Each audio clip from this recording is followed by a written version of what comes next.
My name is Gogo Nomi. Welcome to another episode of my podcast. And yeah, like I said, I'm so happy to be back, guys, and doing these interviews. Today I'm with a guest of mine, Siya, but I'll actually let him introduce himself. We're just gonna have a conversation. So, I'm Siya Mkhize here, and Siya Mkhize is the last born of 5. I'm an African spiritual advisor as well as guide and corporate consultant. So in addition to helping Abantu with individual capacity, couples and family, we also help with the integration of African healing within the workplace. What happens if Abantu have issues with Abantu Abadala Bava Women Moya, who speaks up for them, right? So that corporates can understand, but also who speaks up for the employer, because the employer is also in a position where they also don't understand what's happening spiritually, so I help them with that. My background is in biomedical sciences, having done a BHSC at WITS and having completed my honors in chemical pathology, playing around with the mass spectrometer, which is a very nice fancy term for a machine that tells you what's going on in the blood and can tell you what's basically within any kind of compound. And from that, I'm very, very big on the integration of African healing as well as Western medicine, but rather from a point of understanding what are the root spiritual causes behind physical symptoms. Why do people have fibroids? Why are there multiple miscarriages? And what is the link between spirituality and health, basically? That's crazy. That's I guess no, I'm laughing because I guess that's where you and I are the same, the intersection between health and obviously African spirituality. I obviously work in healthcare. I talk about this all the time. I've never really worked outside healthcare. But I think for me, the reason I wanted us to have this conversation is Uguti. Obviously, I'm interested in this scientific part and whatever. But I want to start with Siya being Ingani, right? And growing up in a home where Siya now also has a background of being around African spirituality, but then also going to schools where you're obviously navigating life with children who probably have no idea what that world looks like. What is life like for Siya as he grows up in this home, and how does he then form himself and his identity? Okay, so to make it easier, let me put into context about my life. So I had the fortunate opportunity of going to St. John's College in Houghton, hence the accent. The twang that everyone talks about on social media, that's where it comes from. But growing up, I didn't always speak this way. Ekaya, it was isiZulu only. And when I got to St. John's in grade 0, that's the first time I had to learn the English language. So growing up, when I was at St. John's, there were very, very, very few other black students and black parents, and remember, we're just coming out of apartheid, so they're trying to increase the number of black students and trying to transform the school. So I grew up around a lot of white students, a lot of white and Indian and black, and the blacks that were there, we were people that struggled with identity. A lot of identity crisis issues were there, and you do go through that phase where it isn't necessarily imposter syndrome, but it's a little bit of a confusion where at home we're very cultural, very Zulu, very traditional, very spiritual, and then the minute you get to a white space, the laws are in contradiction. For instance, looking Mdumdala in the eye, we're not taught that. We're taught this as a form of disrespect. So it was a good opportunity to kind of see the consequences in my black counterparts of an identity crisis. So I saw it firsthand. What happens as a black child when you assimilate whiteness a bit too much? So, I asked this because I obviously have a son, and I think my son has grown up quite like you, actually very similar. And what I try and do is have these conversations, even as we drive to school every day. Because you do know, our culture is important, you do know. But I sometimes feel like it comes in the one side and then it goes out the other way, So where then does Siya one day wake up and decide, no, I want to continue with this, and this is actually important to me, like from a personality that is now formed perspective, which I see that life and everything that's been introduced to me, but I think this route that I grew up with. Can I ask, how old is your son? He's 13. 13, right? My son is 6 and my daughter is 5. Okay, you can't beat it into them. You can't force it down their throat, right? Which is what, to a degree, that was the approach my parents kind of took, right? But it worked. But it worked, yes. But I see now with my son. So when we're doing anything with Imiti or Pasha, yes, this is my office and my space, but I do things at home. My daughter and my son, naturally as children, they are very inquisitive and curious, right? The best way to get it into children is to show them, expose them, let them see. So every time I go down to KZN, I take them with, even with the blood, they must see ukuthi you know, they need to understand, because remember, they are going to go to a private school. So both of my kids, actually funny enough, today I was at my daughter's orientation for her new school. They are going to be taught about human cruelty. They're going to be taught about a religious school where they're going to talk about sacrifices and whatnot. They're going to be taught about things that are in opposition or contradictory to what happens in African culture. But you need to show them the process. And sometimes, instead of forcing it down kids' throat, show them that you enjoy them. Take them with to KZN. Show them that this is fun, that I'm going home. I'm not practicing culture, I'm going home. Right? So I show them, when I'm slaughtering, I take my son with the singleness by it. And he must see, oh, okay, fine. This is a normal part of our lives. This is not an exception to the rule. So, yes, I'm privileged enough to be able to afford to go home to Johannesburg every month. A lot of people are not in that position, right? But to the best of your ability, with your son, you're trying to force it down his throat. just expose him to it. Let him see. My daughter sees daddy having fun with him. My passion is contagious. Your kids can see that you're passionate about this thing, and they're just like, why is daddy so passionate about it? Why does he love Amagon? What is it about this thing? What is it about this corner thing? So my daughter now knows what's Yinigon, and she knows the names of Amagon that thing now. Okay, Lona Gumakumal. Then why is it Makumal? Sengiyamchazela ke manje ukuthi okay, nangu umlando wasekhaya. But at the same time, she also asked, and my son asked, okay, but cool, why is it like this? What is it in that room? But if I don't take my kids to the farm, then they're not gonna know. They're not gonna know. So just feed off of their natural curiosity. Children are sponges. I like that.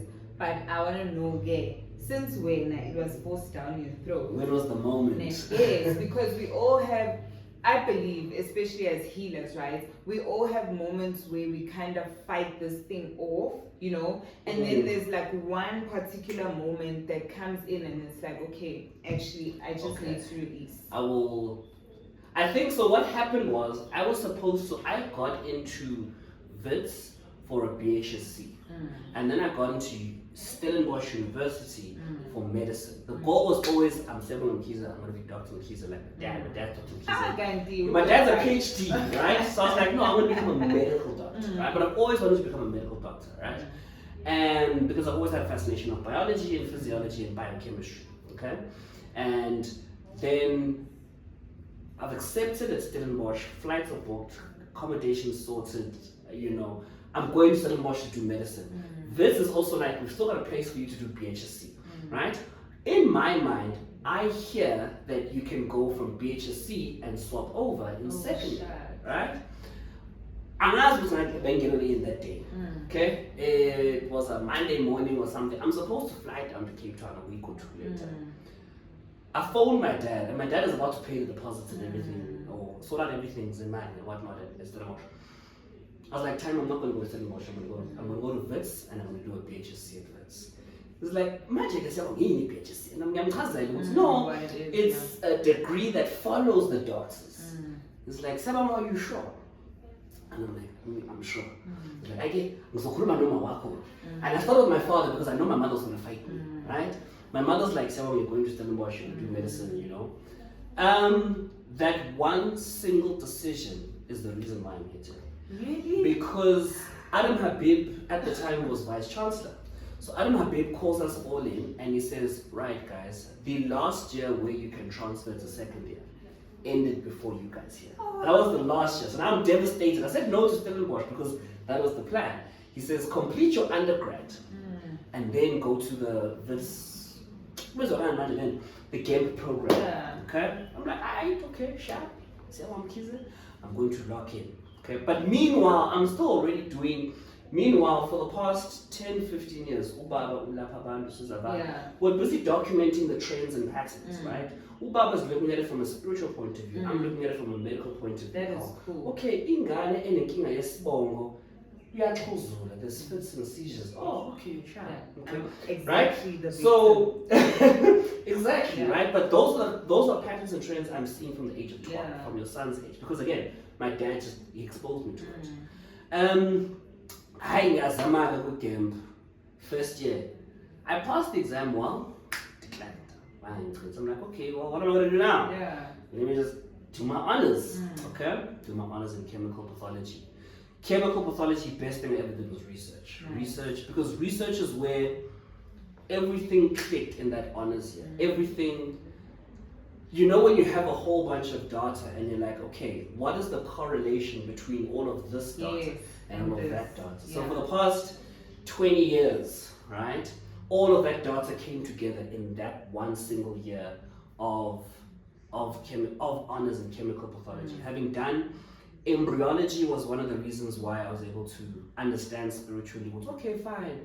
If umuntu wesifazane azokhipha isisu, what's going to be the spiritual consequences embryologically of the development of the child that's conceived after that? Oh, okay, kanti kunje. Right? Having done embryology, I hated anatomy to this day, the hardest year of my life. But it was necessary. So, do my honors year, apply, but again. So I failed for the second time. Second time I don't get into medicine. I'm like, okay, let me do my masters. Let me start my masters. I tried for the third time and they're just like, no. We have a bit of. And then ugogo amafika kumina manje ke siyabonga ukuzobeni bachitha uzovuela amaqandeni ukuthi siyayazi lento siyenzayo musu banikana. Oh wow. And then I was like, okay, fine. So wait, take us back. So ugogo ufika epusheni or ugogo ufika physically? No, ugogo's coming in my dreams and she's like, siyabonga ukuzobeni nibekani. Awuboni ukuthi we have a bigger plan for you. Just trust us and trust the process. I was like, okay, fine, So, but then what is she coming and explaining what this is, or you already were seeing the signs of the direction they want you to go down? Oh, absolutely. If it was like I'm Mkhize cars, you must just trust blindly. If it was like I'm Mkhize cars, you must just trust. It's so how it works, ne? Ugogo wamwashi ufuna ukusebenzisa ngokuhlakanipha kwakho okwethu mawuthi okwakho uzosibonela okwethu and then idlozi lakudede lithi uzoqala ngokuhlakanipha kwakho okay hayike qhubekani ngenkani yakho. So it was at that point when I realized ukuthi I shouldn't be like, as you see in the space, this is not like your typical space, right? And the reason I did that, it was very intentional because I thought about the people that I come from, right? I come from a school where African healing and spirituality was very intimidating, scary, and complicated. Those are the people that need the help the most.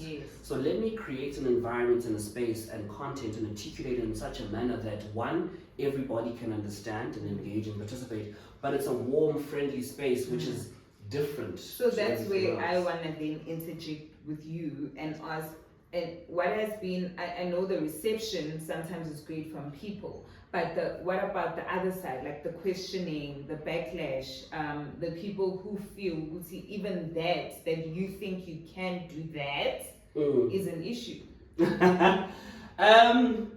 You see my problem, for better or worse, I've never been one thing about Isifo Skabantu Bazotini and also the backlash, I've always been very good at ignoring noise.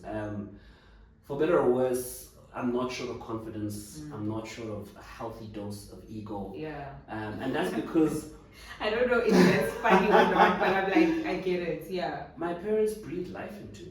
My parents breathed life into me and they made me believe from a very young age that there's absolutely nothing I cannot achieve and there's absolutely nothing I cannot do. And my name is Siya Mkhize, and I think it comes from my name. And because my father said, Siya Mkhize Africa, because in everything you're going to do, Africa.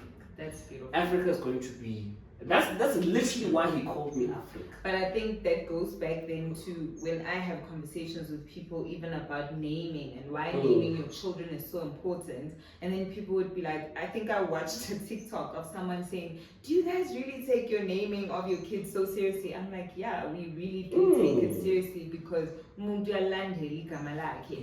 really do. I think in every single sense of the word, I derive my higher spiritual purpose from my name, and that's because my father told me the meaning of my name. Why Ngibizwe Africa, you know, and that is another reason why I can easily articulate my content and put it out in Zulu and exclude a large demographic, right? But I do it in English intentionally because it's for the betterment of Africa. Hence, we've got clients from South Sudan, we've got clients from Angola, Malawi, because at the end of the day, spirituality is much bigger than ethnicity. Of course it is.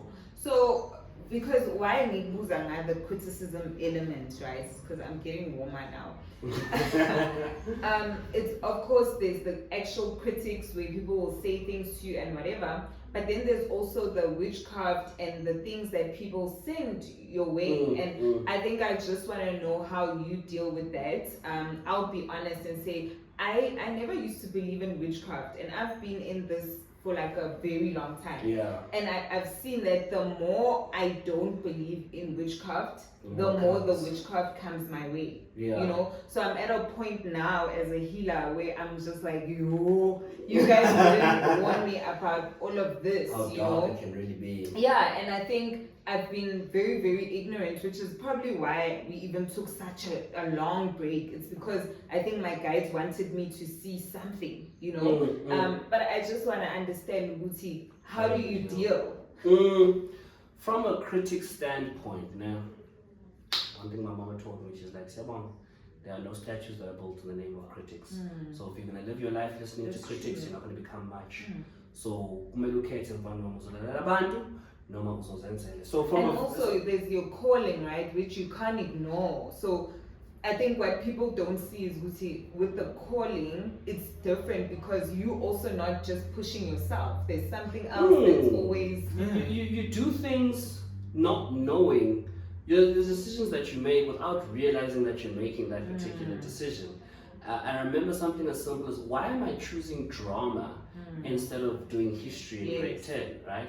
And it was only when I started doing drama did I realize, there's an element of healing that comes through the theater. There's an element, that's when I started to fall in love with philosophy and writers and poets. It's through doing drama. But in terms of the critics part, I'll be honest with you. One, my mother taught me that no statues are built in the name of critics. And number two, my mother taught me, your father and I would never be where we are, being able to do what we do for you and your siblings if we would listen to our band. So you either do it or you don't, but don't do it because of a band. And she also taught me, number two, and she taught me a very fundamental lesson that I have to this day. She said, Samama, nobody that's doing better than you is ever going to have the time to criticize you. So chances are, someone that has the liver or audacity to criticize you either envies you or they're not doing any much themselves. The witchcraft element is it's sort of Philippine, eh? I'm glad you said it's sort of Philippine, guys. It is what it is. The witchcraft element is real. It's especially in our line of work. Even if we don't say, I think with the younger demographic of people in African spirituality, in general, we don't. We're not. There's no. It's very rare to see. Or we'd like to think that we are minding our own. It's very rare to see a Twitter beef with young healers, right? That's more like you know. And but in general, the young healers, and even if you see the videos on social media when people stitch, they respectfully say, okay, can I respectfully disagree? But that doesn't necessarily mean that the witchcraft isn't there. Not happening. Yes, we have learned a lot. The thing is with witchcraft, the only way to get stronger is to kind of go through it, right? And it's like a vaccination. Sometimes to draw then you know, witchcraft doesn't disappear. You just get stronger and you get smarter. You become more cognizant of the fact that, okay, I need to be very cautious with who I date, who I give access to who I give access to me, who I give access to my home. I literally have one friend that comes into my home where my kids are. That's scary. Literally just one, because you do live a bit of a irrational, fearful life, in the sense that you question every single relationship that I'm in. Okay, then my husband is spiritual then, because he's more like that. 100%. 100%. I'm the one who's like, I'm friendly. I'm very warm and friendly. If people see me out in public, I still go out and I have a very good time. I'm very warm and very friendly. More than anything now, I want to know, now that you know what you're doing, like what are some of the most fulfilling aspects, and do you think, Uguti, as what you've decided to do with your life now, do you have any sort of like regrets between what you had envisioned and where you actually are? Absolutely no regrets. No regrets whatsoever. I think the minute I decided to say, okay, fine, go, is limited. I'll allow you to lead. The minute I relinquished control, because control was an illusion that the minute I relinquished control is the minute I began to see my full potential begin to manifest. And the minute I relinquished control is the minute I began to see that this job and this work is really not about me. Yes, I'm the face, I'm the voice, but it's really not about me. And sometimes I think we forget, because what did Baba always says, my part, yes, it is. Every single time, right? I'm a grown man in his 30s, and I always heard my father say, right? And hearing those words reminds me, Uti, why I'm here. And to answer your second question, the most fulfilling part of this job is, it's not getting people jobs, it's not getting people to have babies and being pregnant. It's helping people to see African spirituality in a different light. I'm not doing this, the converted are not a problem, they're converted, you're already on board. It's the ones who have been exposed solely to one form of spirituality, being religion and Christianity, right? Who have a desire to know more, but they don't have access to a piece of information. There's somebody who is speaking to me as a young black, a young white, a young Indian on African spirituality, and he's doing it in a language that I can understand. He's not wearing clothes that are intimidating. He's not wearing not any to offend anyone that does that, but there is somebody who's doing it in such a way that makes it approachable. When I have clients sit on this here couch and they're like, Siya Mama, this is the first time I'm doing this, I have no idea what I'm doing. My mother would kill me if she knew. That is what we want. It's not about the convert. And what about their parents? Because for me, it's like there's them, and then they are still their parents who feel, see, this is dark, and that, they shouldn't be going down that avenue. Why do you think they do that? Why do you think they do that thing? Because I find that a lot of my clients will come in, and it's like, when I'm looking at your stuff, it's like, how, but your parents know exactly why you're even here. But they've got this sense of denial that gets them to a point where they don't want their kids engaging or interacting with anything to do with this. Why? Why do I think some of the clients and their parents do that? I think denial comes from a point of fear. Number one, people have very valid reasons to be afraid of us. People have had family members go to and not come back and pass away. People have seen catastrophic things happen as a result of izangoma, so their feelings of fear are very much valid, and we can't take that away from them, right? And then there's just raw, pure indoctrination, where it is beat into them, right? That despite what you know, this is what it is. And then why do the clients come our way? It's because a calling isn't always a calling to become a healer. A calling is also a get this thing right. You know deep down in your heart what's no man. Calling it off and it is wrong. And this here in the church is not the only place of healing. Yeah, it's not. So sometimes we always look at, oh, I have a calling, I have a gift. No, a calling can be a call to seek help outside of the church, or to seek help outside of what you know and what you are taught. I agree. I believe that. And also I think, so for me, I like to explore things and people, and also understanding Uti as Usia. You've obviously, when we were chatting before, you were explaining just a bit of your history and all of that, and I found in a lot of my clients, Uti, unfortunately, there's a lineage thing with most people, right? So I found that a lot of people do repeat cycles. They just expand on them or they improve on them. I hardly ever find Uti Umuntu, if they completely go out of their family's network, that it works for them, right? And I think I also have questions around why that is. Like, why do we come from these lineages where people do healing and then we're still expected to do the same thing? Because, like, can't we be different? I think it's the idea, you can be different. You can be different. I think it's our idea of what healing should and shouldn't look like, right? I think myself and my father we're very different but similar in certain ways. And I think we need to debunk what umsebenzi actually is. Yes. And idlozi is very strategic. And I've always said that I think we have too many Ndumbas in this country, right? And it sounds weird to say. The reason I say we have too many Ndumbas in this country is that Idlozi is not going to take you as an accountant or a lawyer of 20 plus years, and expect you to throw away that 20 plus years, right? The courthouse is your Ndumba. That is your place of healing. They gave you the knowledge, the resources, and the platform of being an advocate, right, to affect change. Umsebenzi is affect change. That's what umsebenzi is.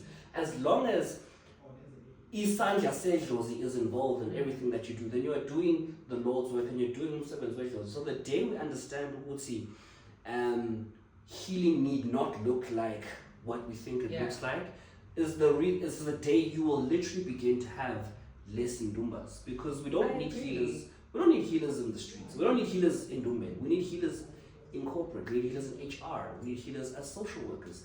We need healers as politicians. We need politicians that are leading with spiritual wisdom and not just earthly wisdom. I agree, and I think this is why we actually have this segment of the podcast where we try and go in and really understand what gifting is and what it looks like and what maybe it shouldn't look like, because I found that I struggled, guys, and sometimes I still do, because then people come into my space. Like, I think a week ago, I had a lady who was like, oh, this is just not what I expected. And I'm like, but what did you expect? Exactly.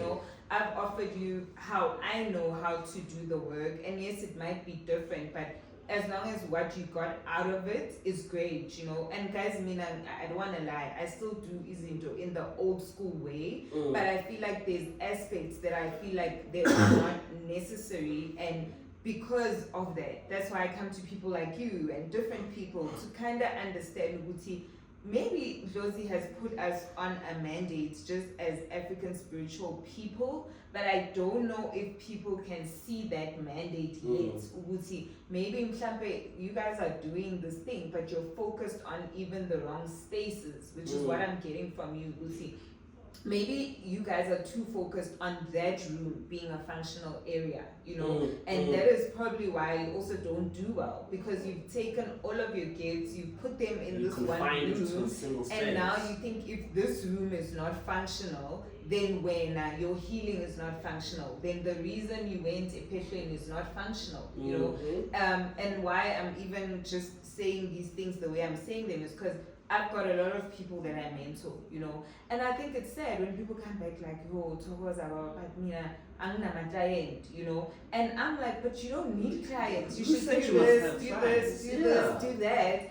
And I think people hear me, but they don't understand, So thank you for making that point. I think it's very helpful, even just to someone who realizes they're gifted, and maybe they were feeling trapped because they thought they needed to function in that space.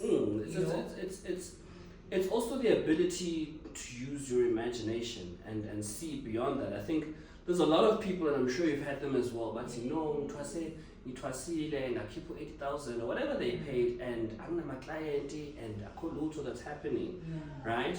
And then as we are showing and whatnot, and you see that they did nothing wrong.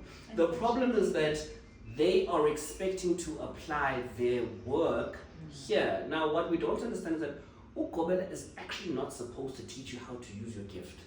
Ukobela is actually not the one. If Ukobela doesn't tell you work and do it, they're not a bad Kobela, they're not an incompetent Kobela. It is it was Lako that will say to you, would say, okay, Seven's officing. And what's amazing is as I do the corporate side of things, and you begin to have these talks with corporates about African spirituality, it gives a platform for all the other people in the office who are gifted, about Twasile, who are on a particular journey. They now say, no, I'm also on this, or I'm also doing this, I'm also doing that. And they are beginning to speak up, right? And we'll say, okay, I'm also doing this. And I can't be at said building 24/7, 365. But if you guys have 5 people who are competent in African spirituality within that building, that means Nina Nonke. If anything happens to anybody, you have someone on site. You have spiritual first aid, right, on hand. And I think that the day we understand that healing needs to leave the Lumba, healing needs to leave the Lumba. The day we understand that we need to stop. I also think sometimes they hear about Kobela because Kobela is like, no, just because Kobela tell them 17 women Kobela is not incompetent. No, I also think Kobelas need to free themselves as well, because I got to a point where I learned and realized just myself, but a lot of the tools my Kobela gave me, right, and she gave me a really great structure, but I went home and I undid all of that. You know, the difference is that I still keep her in my life and I'll consult with her on like really big issues, right? But I went home and I was like, okay, show me what to do now, you know, let's see what you guys have for me. And some things I've kept because they really work for me, and other things I felt like, no, but these things just don't work for me, you know. And I've loved also how, and this is something that people don't think about, right? The exchange between the things that I went into my Kobela space and taught her, and that she has now been able to admit to me, which, you know, I actually have learned so much for you and from you or through you, right? And in exchange, I learn Nami from the people that I've trained, and then I get the exchange now. Oh, this is why they had to come and live in my house for such a long time. I've actually learned different things, Nami, and benefited as Ukobela. So I can see, you know, this is not one directional. It's actually both of us going to school for different reasons. It's just that I went to some school and finished earlier, so you come to my house and not vice versa, you know. But it also comes from a degree. So for that to happen, both parties need to have a good degree of humility and self-awareness. I think it's also important to be self-aware that as Ukobela, you have the capacity to be arrogant enough to think you know it all,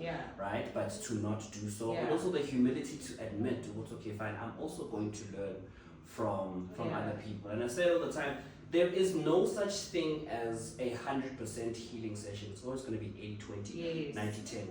There will be a piece of the client that actually heals the healer. Of course. In some way, shape, or form. And I realized during the sessions as well, there is a part of yourself that needs healing and you don't understand emotionally. But when you have a client who goes through that, it is then that it's never 100% one way. It's 90-10, 80-20. It's also reflection, right? So I know I'm going off on a tangent, but it's more about every single session when people leave.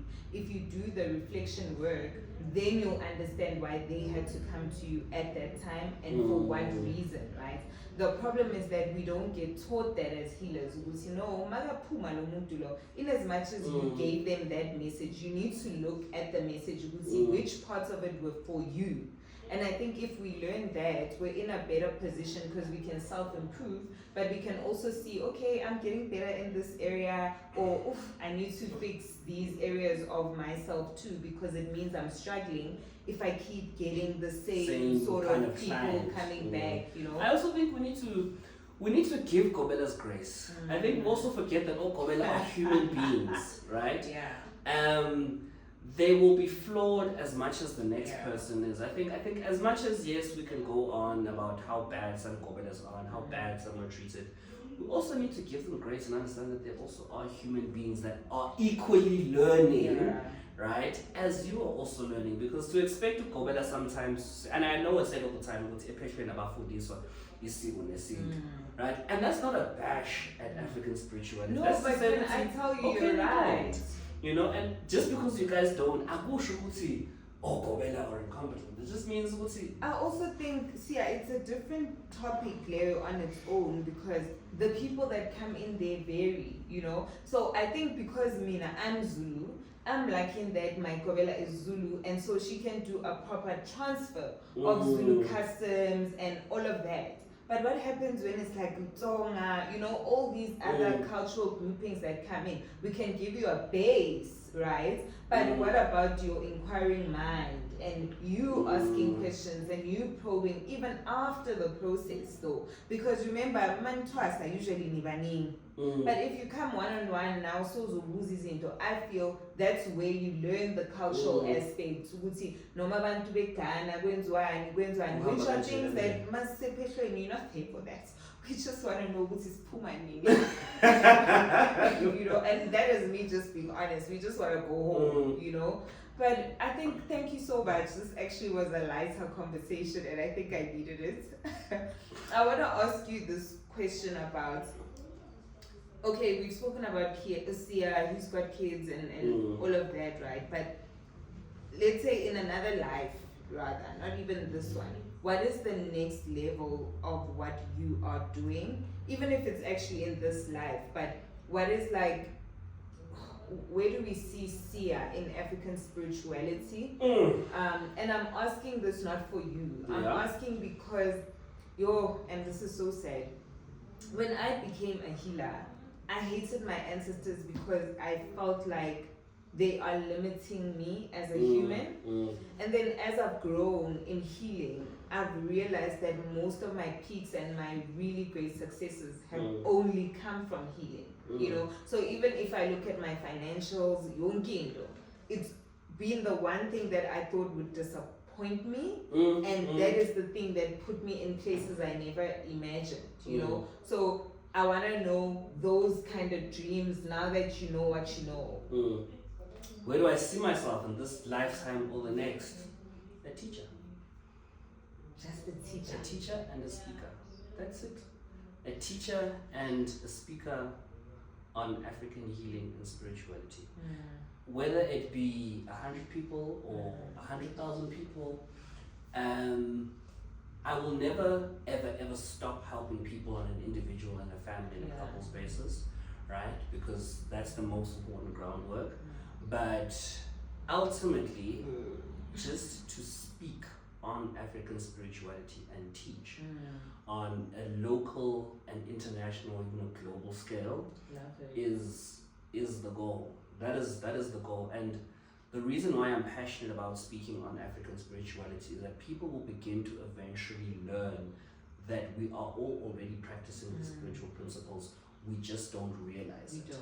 You know, I think we were speaking off camera before about, I find it fascinating that at St. John's, as soon as I entered grade 8, they make you write an old boys test. They teach you the history of the school and examine how well you know the history of the school. But how many children have written that exam and don't even know their own family history?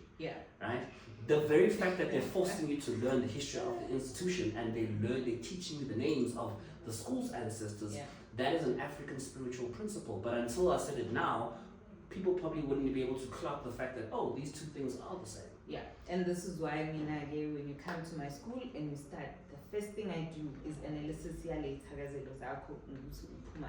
because I feel that can already tell you a lot about who you are. So you've just told me I've passed my test.